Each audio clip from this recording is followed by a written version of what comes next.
Pessoal, tudo bem? A gente já está aqui no 10º episódio, é o último episódio dessa primeira temporada do Papo de Arte. Eu sou Isabel Carvalho, tenho um projeto chamado Um Teto Seu, e eu estou aqui com a Patrícia de Camargo, do projeto Arte 365. A gente se reúne aqui para falar de textos muito legais da história da arte. Hoje a gente vai dar continuidade, então, à nossa leitura do Roger Fry sobre o Giotto, e a gente já se apaixonou muito, muito mesmo no episódio anterior. Eu já sou apaixonada pelo Giotto, e aí fiquei ainda mais depois de ler o Roger Fry. Então a gente vai falar hoje sobre uma obra, assim, é uma pérola, né? Uma coisa perfeita, que é a Capela Scrovegni, né, que fica em Pádua. E essa capelinha, que é pequena, né, mas é assim um universo, porque ela é absurdamente incrível, né? Para começar, aquele teto de microcosmos que para mim é assim o suprassumo. Eu amo, gente, amo aquele teto. Enfim, e aí o seguinte, essa capela, para mim, eu acho que é uma questão que a gente já pode começar, porque no outro podcast a gente terminou falando da ida do Giotto para Roma, e é o momento que ele conhece o Dante. Né? E isso vai ser decisivo, com certeza, na produção da capela, porque o próprio Fry fala que o Dante e o Giotto eles ficam em contato constante ao longo da produção dessa capela, e eu acho que isso é a grande questão, acho que está ali, né, nessa leitura do Roger Fry, e eu queria um pouquinho que a nossa querida Patrícia falasse um pouquinho sobre a construção da capela, né, da história da Stroveni. Capela degli Scrovegni, a capela que vai revolucionar a arte através do seu grande artista Giotto. Ele demorou 2 anos para pintar todo esse ciclo de afrescos, foi no comecinho do século XIV, bem no comecinho mesmo. E, gente, é muito incrível. Também tem esculturas do Nicola Pisano, que também é um grande artista, mas claro, ficam eclipsadas quando a gente entra e todas aquelas cores entram pela nossa retina e a mágica acontece. Os personagens, eles têm volume, têm personalidade, eles já não são como uma massa inerte. O beijo é um beijo verdadeiro. Até o cara disse na narração, porque antes de você entrar, eles colocam um videozinho contando da restauração, de todas as histórias que estão no ciclo. E dura mais ou menos 15 minutos. E depois você tá lá quase 15 minutos, passa muito rápido. E tem que ser assim porque a gente leva a contaminação. Essas pinturas são afrescos, elas são muito sensíveis, então tem que ser dessa maneira. Então eles fecham hermeticamente ali fechado. E quando a gente entra, a gente fica um tempo numa zona, eles fecham as 2 portas e depois que nós podemos aceder à capela, para que a contaminação, para que o ar contaminado não danifique a obra. Claro que é uma obra-prima da humanidade, não é só de Pádua, né?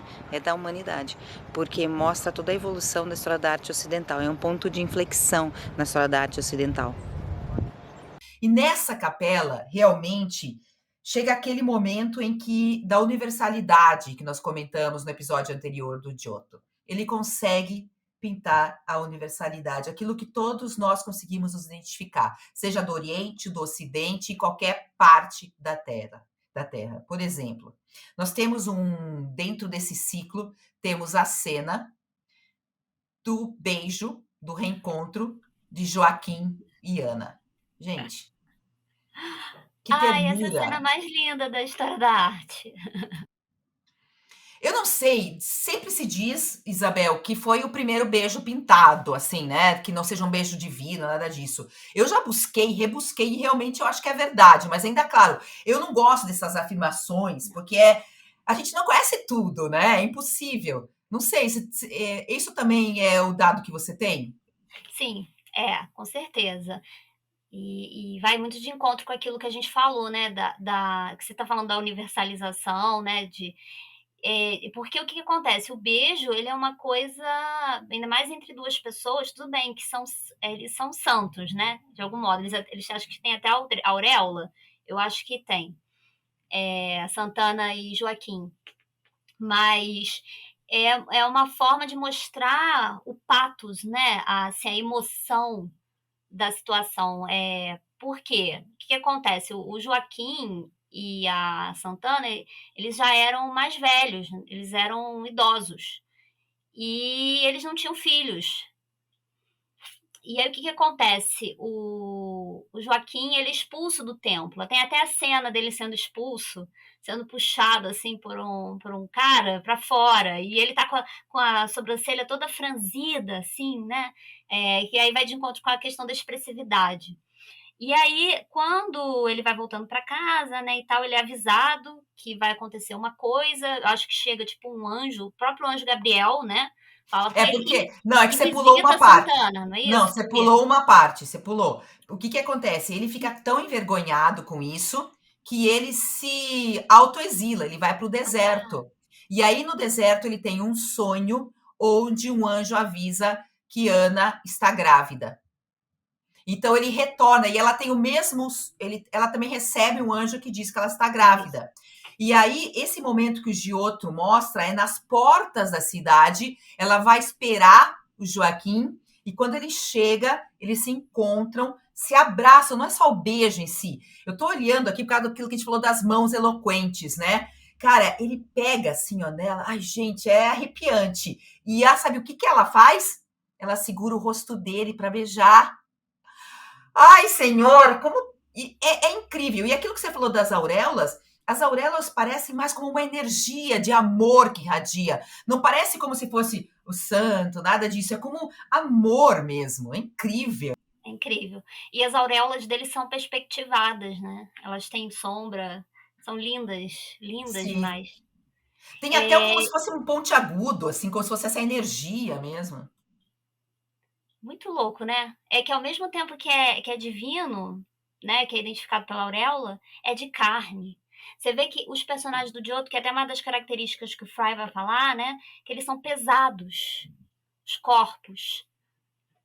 Então você sente que é peso, que tá no chão, sabe? Assim, é real. É mais ou menos isso, assim, que me passa esses personagens, sabe? Então, só para complementar, né, esse ciclo da história da Virgem Maria, que é uma das faixas que vai percorrer aí a capela, ela é baseada no apócrifo. Ou seja, essa parte da vida da Virgem Maria, ela não está na Bíblia. E essa história da Virgem Maria, ela também se popularizou da mesma, né, justamente por causa daquela história que a gente contou no podcast passado, da humanização, a busca da popularidade da igreja, enfim. E aí essa história da Virgem Maria, ela começou a se tornar muito popular, assim, muito mais conhecida. E aí uma outra coisa também é que quando a gente pensa na Virgem Maria, ela foi concebida sem pecado, né? A oração não fala assim, porque eles criam essa história de que a Virgem, que a mãe dela também engravidou por causa do Espírito Santo, não sei o quê, para passar a ideia de que a própria Virgem Maria já foi concebida desde o nascimento dela, ela não teve o pecado envolvido, o sexo, sacou? Então foi uma história criada aí para dar esse grau de virgindade máxima para a Virgem Maria. Essa cena também é incrível, quando ele está indo, saindo para o deserto, que ele encontra os pastores, e ele está resignado, assim, olhando para baixo, até o Fry fala, né, que é como se ele tivesse fora, em outra dimensão, e ele consegue passar essa ideia para a gente, né? É incrível mesmo. Eu adoro essa parte. Eu lembrei, o Ghirlandaio, acho que ele tem uns afrescos que ele faz a história da Virgem. Ele chega ao nascimento da Virgem, mas ele coloca os personagens como se fossem renascentistas. E até a Santana, ela tem umas tranças super bonitas, assim, que eu sou apaixonada pelo cabelo dela. Eu lembro por causa disso, assim, é linda. E é como se fosse uma casa renascentista e tal. E, gente, graças ao Giotto, né, que a gente pode ter o Ghirlandaio aí fazendo isso, porque é aquilo que a gente discutiu no último episódio, né, de você introduzir os personagens numa arquitetura. Inclusive, a cena da Santana, da Anunciação, da Santana não, a Anunciação da Virgem Maria, que fica dividida, uma parte de um lado e do outro, do altar, naquelas paredes, é lindo aquilo. Tem uma luz, e ali tem um drama, sabe? A iluminação, eu acho uma das partes mais bonitas, a escolha das cores, assim, completamente diferente do que ele vai fazer, porque a capela ela é toda azul, né? E aí ali naquela parte ele faz uma cena mais escura, que traz um drama assim completo ali, um barroco praticamente. É, não, praticamente é um barroco mesmo. Né? Até porque depois ele faz, no episódio anterior, a gente viu que ele faz essa comparação, né, com o Caravaggio e o Carracci, e o Giotto e o Bizantino. Até então ele seria esse máximo, essa máxima expressividade. E o que você comentou do Ghirlandaio está na igreja de Santa Maria Novella, em Florença. E é esse ciclo que aparecem até pessoas aí, essas mulheres maravilhosas eram de famílias da Tornabuoni, que era a capela deles, então a gente vê retratados, são retratos dessas mulheres aristocratas, e até uma delas, que morreu muito cedo, ela volta a ser retratada numa tela, que ela está de perfil, e é uma das obras-primas do Museu Thyssen, em Madrid. Então, ela volta aí. Ele é do Ghirlandaio, né? E ela volta nesse retrato que é póstumo. Também do Ghirlandaio. Do Ghirlandaio. Depois que tem essa passagem, né, então, da história da Virgem, a gente vai ter também a história de Jesus, né, então, desde o nascimento, que eu acho a natividade mais bonita que a gente tem, e eu acho que cabe aqui a gente lembrar dessa ideia do Giotto, dele se aproximar do franciscanismo, e a partir dessa ideia da humanização das figuras santas, então da relação da Virgem Maria com o menino Jesus. A gente tem ali a tradicional natividade, então tem o boi e o burro, tem o José deprimido, o José está sempre para cabisbaixo, se vocês repararem. E a gente tem também outros personagens, né, que aparecem as amas, as criadas e tal. E a Maria, ela pega o menino Jesus, né? Ela tá meio que na cama, ela vira para levantar o menino Jesus e olhar para ele. E se a gente vê as representações anteriores, era sempre numa relação muito fria. A Maria deitada, assim, como se fosse uma Vênus, e o Jesus na manjedoura e tal, né? Não tinha essa troca, esse afeto, que nem o de outro vai mostrar aí, sabe? E muitas vezes o menino Jesus já está na manjedoura, né? Ela não está nem tocando esse recém-nascido. E aqui realmente tem uma ternura incrível. E os anjos em cima, que fazem como um ritmo, assim, como se fosse de uma onda. Então, eles estão assim, como dizendo, muito obrigado, Deus, muito obrigado por ter mandado, assim, né? Como agradecendo que deu tudo certo. É realmente lindo. E parece que. E daí tem dois homens do lado direito que parece que eles veem os anjos. Parece que eles comentam daqueles anjos, assim. Outra vez ele tentando meter uma cena de gênero também. E o jeito que ele coloca. Cara, não sou muito boa de animal, não sei se são ovelhas, não sei, tá? Eu acho que não, porque tem até, acho que são carneiros, eu acho, não sei, É. cordeiros, não sei. Ele coloca como se também fosse um sólido geométrico, é quase como se vai uma pirâmide, assim, não sei, é muito louco o que ele E faz. sabe uma outra coisa que é muito bacana, que você até comentou no último episódio sobre a questão que não existia fotografia, né? Mas o enquadramento do Giotto é fotográfico, porque a gente vê que ele corta alguns pedaços do corpo. Isso antes, gente, só para vocês terem ideia, isso era inconcebível. Porque você tinha que mostrar tudo, tinha que ter clareza máxima, absoluta. Até porque tinha aquela história da Bíblia dos Iletrados, que eu comentei com vocês, a obra ela tinha que ser lida.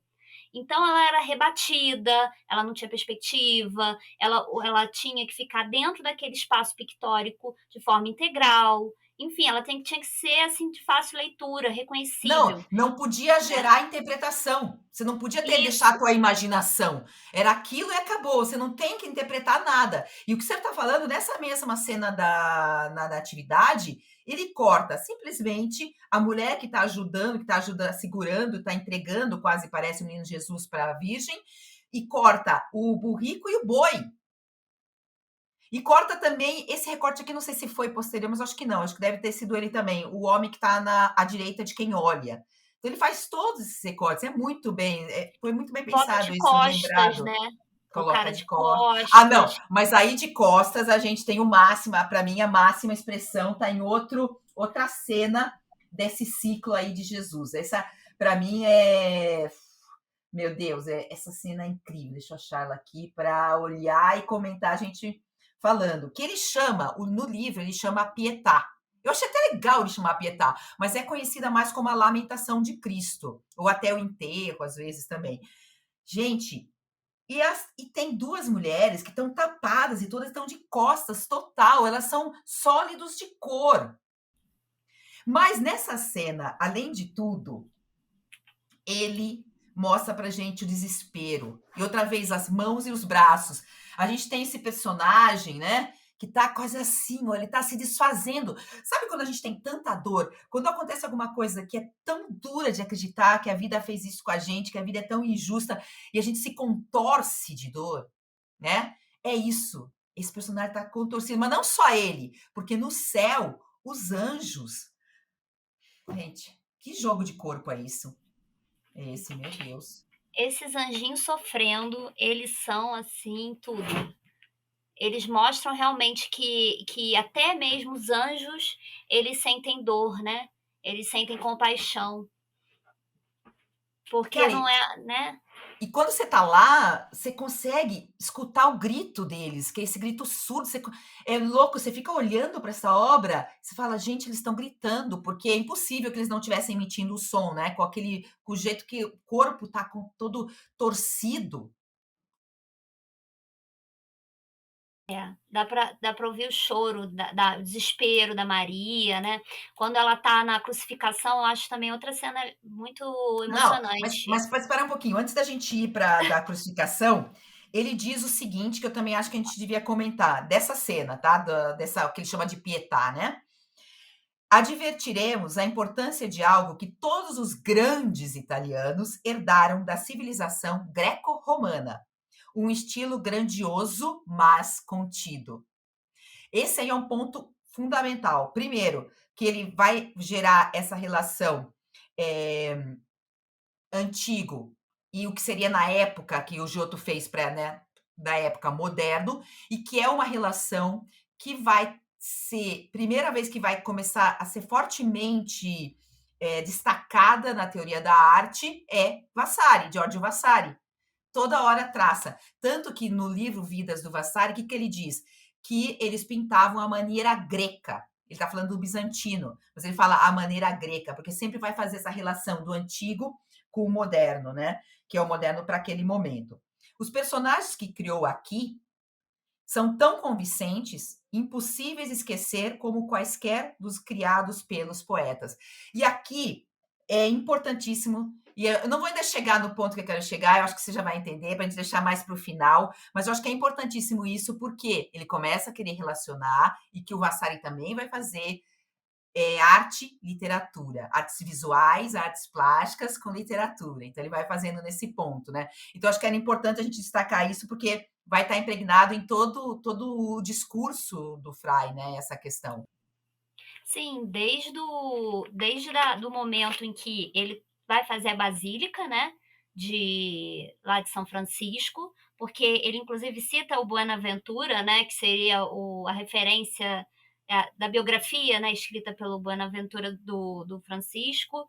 Então, já é um primeiro momento que ele relaciona representação pictórica com a representação literária, e, e aí, nessa associação, que eu acho que é interessante, que é aí que ele entra com aquele termo, né, de um talento imaginativo, porque a literatura também permite isso. E aí é aí que ele vai trazer isso para a pintura, sabe? E depois ele volta na Scroveni, né? Principalmente, eu acho que ele não fala isso, mas na leitura, por exemplo, do Inferno, do Inferno do Giotto, que é baseada no Dante, né? No Inferno do Dante. Então, que já é outra conexão aí entre a arte e a literatura, que eu acho fabuloso, aliás, né? Isso que você ia falar, Isabel, da crucificação, que é outra maravilha, né, a crucificação. Nossa, essa crucificação aí, se a gen é sempre assim, gente, sempre compare, assim, com o que veio antes, para vocês entenderem o grau de humanização, de patos que tem a obra do Giotto, sabe. Porque se a gente vê as obras anteriores da crucificação, né, a gente pensa assim: "Nossa, essa é uma mãe que está tendo o filho crucificado e ela tá parada, assim, apontando", né, geralmente ela tá parada, assim, de É, frente assim. apontando e o São João do outro lado, né. E aí a gente aqui tem uma mãe desesperada, sendo amparada, porque, gente, não ela Tá tá perdendo prestes um a desmaiar, né, filho. ela tá prestes a desmaiar ali. Tá ali, tombada, né, sendo acudida por outras pessoas, né.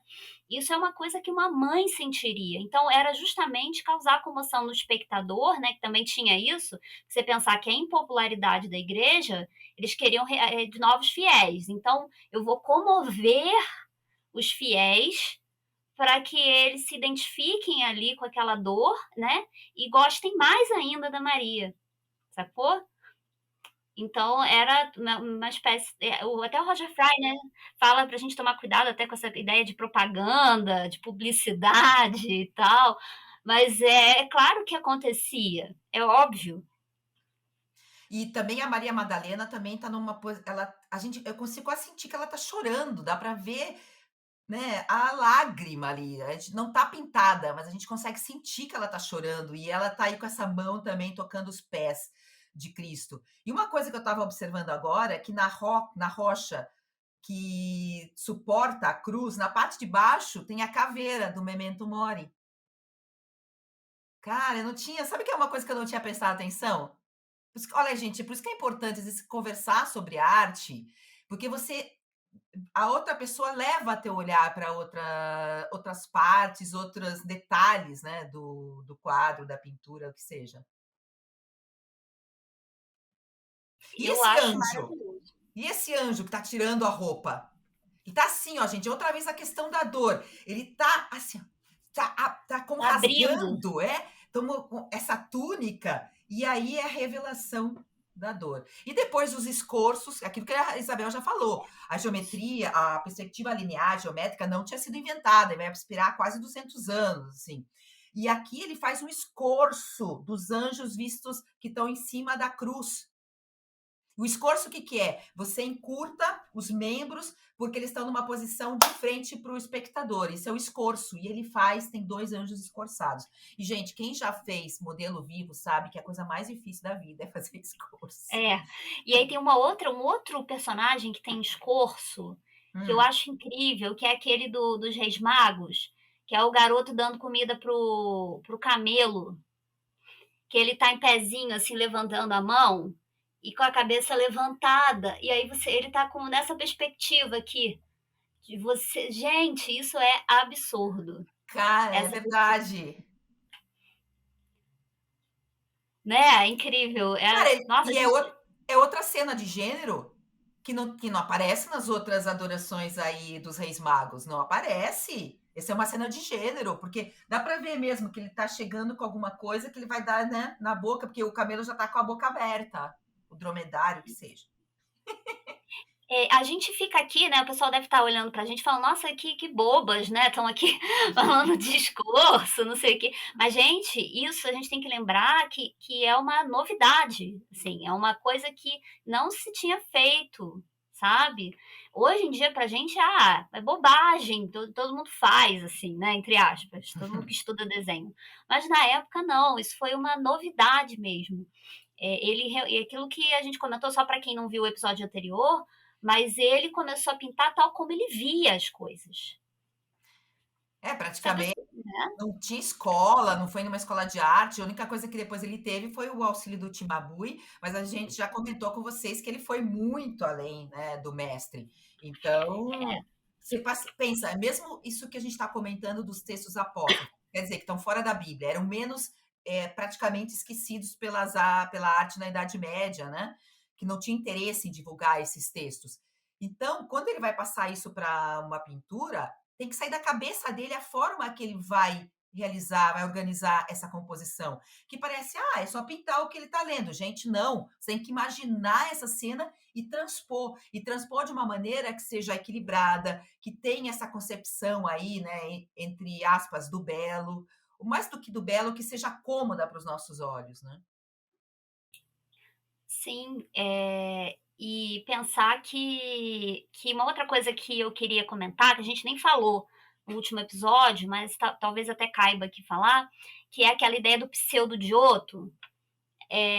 A gente até pulou, né, essa parte que seriam as pessoas que trabalhavam com ele e que aí, acabavam fazendo alguns retoques, gente, porque era uma obra muito grande, né, obras muito grandes, e às vezes você tinha que ter um assistente, alguém que trabalhava, e às vezes o assistente ele era meio ousado, e aí se destacava, assim, né, com outro estilo e tal.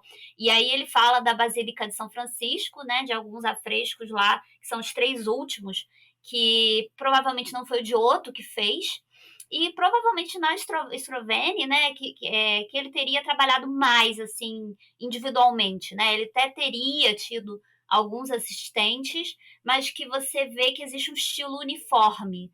Ele se preocupou em criar uma uniformidade ali no ciclo, né? Eu pelo menos percebo que tudo se Não, conversa ali. e exatamente isso. Até as cenas, uma do lado da outra, se vê que a pessoa teve que estar ali, teve que ter essa relação direta com a obra mesmo, porque tem essa relação. Até o fundo azul te limita nas outras cores que você vai colocar, e esse fundo azul está presente até como dando uma coisa que era novidade também, uma continuidade na narrativa. E você pode falar, mas tinha o fundo dourado, mas o fundo dourado era uma coisa imposta, aqui é uma coisa pensada pelo artista para dar continuidade. Tanto que o Fry diz que esse é um germe do que vai fazer depois Michelangelo com a Capela Sistina, porque aqui a gente tem cenas, né, que não tão, elas têm uma narrativa, mas cada uma ela pode ser pensada como uma obra em si, enquanto na Capela Sistina a gente tem mais esse ritmo de continuidade, como um esquema único, vamos dizer, né? E aqui a gente ainda não tem esse esquema, mas é o germe para o que o Michelangelo vai fazer, tanto que o Michelangelo copiava, foi copiar, foi na Scroveni, conhecia muito bem a obra do Giotto. E tem uma obra que a gente não pode deixar de falar, bom, eu acho, que é o Beijo de Judas, cara. Que é outra. Outra beleza, né? Aquilo é muito legal. Aquele olhar fulminante de Jesus para ele. E ele tem um beijo, parece que ele tem um beicinho, assim, né? Como. E Jesus tá dando, fala assim, meu. E eu gosto dessa humanização de Jesus, não é tipo, vou dar outra face, não. Ele tá, agora você vai me beijar, né? Sim, o olhar fulminante mesmo. Ele olha assim, pá! Para ele, né, eu acho isso incrível, gente, porque fazer isso na pintura e tal é difícil, né, gente? Você conseguir transmitir essa expressão pelo olhar. E ele usa Absurdo. várias sensações, por exemplo, ele coloca as antorchas como uma espécie de paus que eles levam na mão para mostrar que aí tá tendo um momento de tensão, que tem dois bandos, né? Que eles estão tentando, um bando querendo livrar Jesus, outro bando que está levando Jesus aprisionado. Então ele consegue, com esse ritmo que ele cria, com essas antorchas e com essas pseudo-armas, dar essa sensação desse ritmo para a gente, dessa tensão também. Não, com certeza. Eu estava aqui parada olhando aqui as imagens, Gente, porque é que é uma essa coisa igreja é assim. muito detalhada. Tem E muita ele, coisa e ele para vai lá. falar, depois ele vai ainda falar da Santa Croce e tal, né? Que está em Florença. Na igreja de Santa Croce tem duas capelas que ele pintou. Mas eu acho que a gente podia finalizar com uma questão que eu acho também importante que ele coloca no final, nas páginas 66, 67, sobre a qualidade do desenho. E para falar dessa qualidade do desenho, ele vai se apoiar em três elementos: o ritmo, a forma que se estrutura, né, esse desenho, o significado do traço, quanto a gente consegue reconstruir um objeto com aquele desenho que ele faz, como é, né, essa verossimilhança, e a identidade, que eu sei que a Isabel deve ter amado, porque ele fala da caligrafia, que nada mais é essa identidade própria do artista, né? E ele diz: nos comunica de maneira imediata a personalidade do artista, essa caligrafia que a gente já tinha falado no episódio anterior também. Então, ele vai falar sobre o desenho do Giotto baseando nesses elementos. Tudo conectado, que a gente já falou aqui. É um ótimo texto para fechar, né? Essa E até temporada. porque quando ele faz essa apologia do desenho e que a gente vê desde lá do Vasari, é para trazer o quê? Novamente que é importante o esboço, o projeto, ou seja, o pensar, porque o artista sabia que só ia ganhar status quo quando a sua atividade não fosse só manual, braçal, mas principalmente mental. Isso, e que pensar também, né, que o desenho, ela é a base, né? O desenho, você compreender o desenho ali, você domina as outras artes. Então era importante você saber desenhar, né? É fabuloso esse texto, gente. Recomendo muito, muito mesmo, que vocês leiam Roger Fry. Vamos finalizando. Eu posso dar minha dica aqui, só porque aí eu já emendo com uma coisa que eu queria falar, só para complementar a coisa da Stroveni, né? Que é o seguinte: eu queria recomendar a tese de doutorado de uma professora da UERJ, chamada Tamara Quirico. Tá? A Tamara, ela estudou profundamente a capela. Eu vou até procurar aqui só para falar direitinho para vocês. Na verdade, ela estudou a capela Scroveni, mas ela também é especializada no Giotto, assim, de forma geral, e no juízo final, tá? Se eu não me engano, o trabalho dela da tese dela é sobre o inferno. A Patrícia vai botar aqui para vocês a referência. Qual que é o sobrenome dela? Tamara? Quirico. E ela vai falar muito sobre a questão do inferno. Eu tive aulas com ela lá na UERJ, e aí ela fez uma matéria pra gente que era só sobre o inferno, a representação do inferno, e ela vai falar muito sobre a questão dessa impopularidade da igreja também associada à peste, que a peste também que matou muita gente, né? A galera ficou meio que desamparada, meio desconsolada, falando, pô, não existe Deus, matou tanta gente, não sei o quê. Isso também teria trazido uma impopularidade para a igreja. E ela vai falar desse diabão aí, que está representado na Scroveni, porque é a primeira vez que ele aparece com esses três personagens, né? Com essa cabeça que tem um personagem com a perna de um lado da orelha dele, uma perna do outro, e na boca também. Esse da boca, né? Seria o Judas, o que está pendurado na boca. E outros aqui também seriam outros personagens também, fazem parte da representação de Dante no inferno. Inclusive, a representação como um todo teria sido baseada no Dante.